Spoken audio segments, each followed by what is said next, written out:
एक बार केवल राम नाम के एक भगत थे, किसान गरीब आदमी। पहले हमने देखा है गांव में बहुत गरीबी होती थी, अब तो थोड़ा आर्थिक व्यवस्थाएं सुधरी हैं, क्योंकि पहले ट्यूबवेल आदि की व्यवस्थाएं नहीं थी। बहुत मुश्किल से सिंचाई होती थी और खाद आदि भी नहीं थे। गाय के गोबर आदि की खाद डाली जाती थी। 1 बीघा खेत में 6 मन या 8 मन गेहूं पैदा होता था। अब तो 40-50 मन पैदा होता है, पहले 6-8 मन। बड़ी मेहनत की जिनकी खेती है, और जो कार्य करते हैं तो 8 रुपया 10 रुपया 8 घंटा के थे। फिर और बड़ा तो 20 रुपया, अब तो 500 रुपया है। तो काफी तो उस समय था कि बहुत ही कम था जब केवल राम, और वो संत सेवी थे। अब मंजूरी करके, अब संत सेवी मतलब संतों का क्या है कि भाव से एक बार आप तो 2 संतों से कहेंगे। उस गांव में एक भगत है बहुत श्रद्धावान है, तो अब 4 संत आने लगे, फिर संत मंडली आने लगी। अब उनके पास अर्थ तो था नहीं। एक दिन संत मंडली आई, कुछ नहीं खाने को। अब वो आसपास धनी पुरुषों के पास गए कि अगर हमें आप उधार दे दें, जो सेवा कर रहे हैं कर दे, आज हमारे यहाँ बहुत भाग्य खुल गया, संत आए हैं, हम उनको तो कोई उधार भी देता है तो कुछ देख के देता है ना। अब इसको दे दे, कुछ न जमीन है न रुपया पैसा, कब वापस करेगा? नहीं। तो एक बड़े चतुर थे, उन्होंने कहा हमें एक कुआं खोदवाना है, तुम कुआं खोद दोगे? पक्का, हम और पत्नी दोनों मिलकर कुआं खोद देंगे, पर आप इतना दे दो कि हमारे संत पाले। उनका जय दिन संत रहेंगे, तय दिन हमारे यहाँ से ले जाओ भोजन। तो आटा दाल घी चा, बड़े प्रसन्न। 2-3 दिन संत रुके, खाए पे चले। अब वो दोनों पति पत्नी कुआं खोदने में लगे।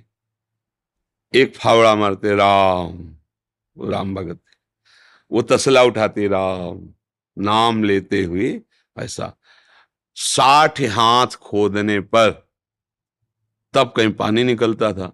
तो अभी 40 हाथ ही खोदा होगा कि वो पत्नी तो ऊपर थी और बीच से रज भसक गई और कुआं तुप गया। तो 20-25 हाथ मिट्टी उनके ऊपर। अब सेठ ने कहा कि भाई हम क्या कर सकते हैं, और उस समय जेसीबी वाला जमाना तो था नहीं, पुराना समय। कहा भाई हम तो पैसे भोजन दिया था, तय किया था खुदवान, और मर गए कैसे? अब इतना खो कैसे भाई? कोई यंत्र हो तो जल्दी जल्दी। और फिर मनुष्य जीवन तो एक क्षण का है, श्वास पूरी नहीं तो मर जाओगे भाई। आधा मिनट, पौन मिनट, 1 मिनट, इसके बाद तो दम घुट जाएगा, प्राण तो मर गए। ऐसा सबको। अब पत्नी को समझा बुझा के कुछ दे ले खान पान के, कि भाई वो तो पधार ही गए हैं, अब जब आपको जरूरत हो हमसे ले जाना, ये सहयोग कर सकते हैं। अब तो ऐसा तो नहीं कि कुआं खोदा जाए वो जिंदा मिले। पर वो राम राम जपने वाले एक एक फावड़े पे कुआं पूर दिया गया कि ये ठीक नहीं है, सुगुन हो गया, आदमी मर गया उसमें। एक दिन वहां से कोई राजा निकल रहे थे, मार्ग था, तो उनको सुनाई दिया राम राम। ऐसी मधुर अमृतमयी वाणी की वो अपने रथ से उतरे। उनका ये किस भगत के द्वारा आर्त भाव से भगवान को पुकारा है? तो यहाँ तो कोई भगत नहीं। बोले नहीं, आवाज तो, आवाज के सारे वहां गए। बोले यहां से आवाज आ रही? तो लोगों ने कहा हाँ, 1 महीना पहले कुआं खोद रहे थे केवल राम जी, तो मिट्टी गिर गई तो मर गए। बोले नहीं, आवाज आ रही, सुनो। तो राम राम। अब वो तो राजा थे, तुरंत हुक्म किया। तो बड़े जो राजकीय विभाग सैनिक सब लगे, मिट्टी हटाई गई। तो जहां केवल राम जी बैठे थे ना, वहां 2-3 हाथ ऐसे गुफा सी बन गई थी, एक भी मिट्टी नहीं गई थी। और जब वहां खोद के पहुंचे तो देखा सामने सुंदर भोग और शीतल जल। 1 महीना हो गए थे दबे हुए।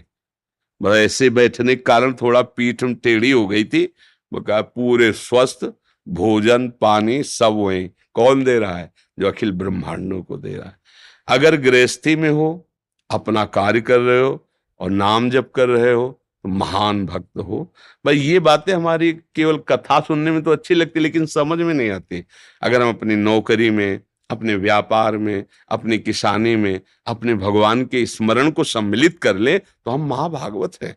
बिल्कुल, इसमें बिल्कुल डरने की जरूरत नहीं कि अब हम भजन करेंगे तो गोली कैसे चलाएंगे, वो भी भजन है। जैसे माला से भजन हो रहा है, वैसे गोली चलाने, अगर तुम्हारा अधिकार है और कानून व्यवस्था आदेश करती है उसको दंड देने के लिए, तो वो दंड देना भी भजन ही होगा, ऐसा। दीपक सिद्धवानी जी, मुंबई से। श्री हरिवंश